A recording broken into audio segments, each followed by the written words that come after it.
দুইটা ব্যবস্থা, শিক্ষা ব্যবস্থা, স্বাস্থ্য ব্যবস্থা ঘুণে ধরা। এই জন্য এই দুইটা ব্যবস্থাকে অবশ্যই সংস্কার করা দরকার। ওটাকে হ্যাঁ পক্ষে থাকতে পারে না ন্যায়ের পক্ষে থাকতে হবে?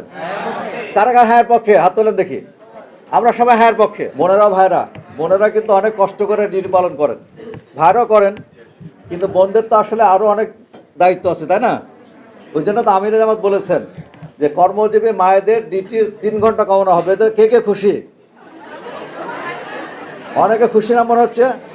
খুশি না? সবাই খুশি, কিন্তু হাত তো তোলে না কেউ। আচ্ছা শোনেন, ডাক্তার শফিকুর রহমান, উনি তো ন্যাশনাল ডক্টরস ফোরামেরও প্রধান, মানে চিফ অ্যাডভাইজার। ডাক্তার সৈয়দ আব্দুল মোহাম্মদ তাহের, তারা যদি মানে দায়িত্বে আসেন, বৃহত্তর দায়িত্বে, তাহলে তো আমরা যারা চিকিৎসা পেশার সাথে জড়িত, চিকিৎসা পেশা বলতে আমি মনে করি একজন হাসপাতালের ক্লিনার থেকে শুরু করে হাসপাতালের ডিরেক্টর পর্যন্ত, মেডিকেল কলেজের প্রিন্সিপাল পর্যন্ত, তাহলে তারা কি খুশি হবে না? কি মনে করেন আপনারা? খুশি হবে তো?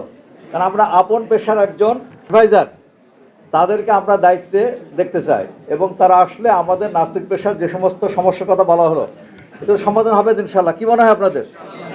ইনশাল্লাহ সমাধান হবে। আমরা ন্যাশনাল ডক্টরস ফোরামের পক্ষ থেকে এদেশের চিকিৎসক সমাজকে সংগঠিত করে আদর্শিক প্ল্যাটফর্মে একত্রিত করে চিকিৎসক সমাজে যে সমস্ত সমস্যা আছে, চিকিৎসা পেশার যে সমস্যা আছে, বাংলাদেশের যে স্বাস্থ্য ব্যবস্থার সমস্যা আছে, সেটা নিয়ে আমরা কাজ করছি আর কি, আলহামদুলিল্লাহ।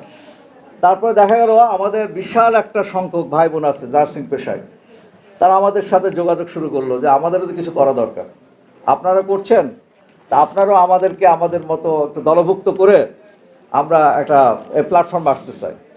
তখন ঢাকায় ডক্টর ইউনুস, পিএইচডি ডিগ্রিধারী ডক্টর ইউনুস সহ আরও কিছু কিছু ভাইয়েরা আমাদের সাথে যোগাযোগ করে। আমরা এটা প্রয়োজন ফিল করি না, এটা তো হওয়া দরকার যে বাংলাদেশের প্রেক্ষাপটে এরকম একটা সংগঠন থাকা দরকার। তারই প্রেক্ষাপটে আসলো এনএনএফ। সংগঠিত হওয়া ছাড়া আমাদের নিজস্ব দক্ষতা উন্নয়ন বলেন, নিজস্ব দাবি দাওয়া আদায় বলেন, বা আমাদের সমস্যার সমাধান বলেন, এটা সম্ভব নয়। আর বাংলাদেশের স্বাস্থ্য ব্যবস্থা একদম ঘুণে ধরা। দুইটা ব্যবস্থা, শিক্ষা ব্যবস্থা, স্বাস্থ্য ব্যবস্থা ঘুণে ধরা। এই জন্য এই দুইটা ব্যবস্থাকে অবশ্যই সংস্কার করা দরকার। এটা আমির জামাত বলেছেন যে আমরা এই দুইটা মানে সেক্টরকে একদম পুনর্বিন্যাস করতে চাই, এবং পুনর্বিন্যাসের জন্য আপনাদের দরকার আছে। যে সমস্যাগুলো ছিল স্বৈরাচারী আমলে, সেই সমস্যা সমাধানের জন্য যে সংস্কার কমিশনগুলো হয়েছে, যে বিষয়ে সংস্কার অলরেডি মানে মানে অ্যাপ্রুভড হয়েছে, আর কিছু কিছু বিষয় আমাদের সামনে কি লাগবে, একটা আরও অ্যাপ্রুভাল লাগবে। তার জন্য কি আছে সামনে? গণভোট আছে। তো গণভোটে কি হ্যাঁ পক্ষে থাকতে পারে না ন্যায়ের পক্ষে থাকতে হবে? কারা কারা হ্যাঁ পক্ষে হাত তোলেন দেখি। আমরা সবাই হ্যাঁ পক্ষে। হ্যাঁ যদি জয়যুক্ত হয়, তাহলে এই স্বৈরাচারী ব্যবস্থা আর ফিরে আসবে না।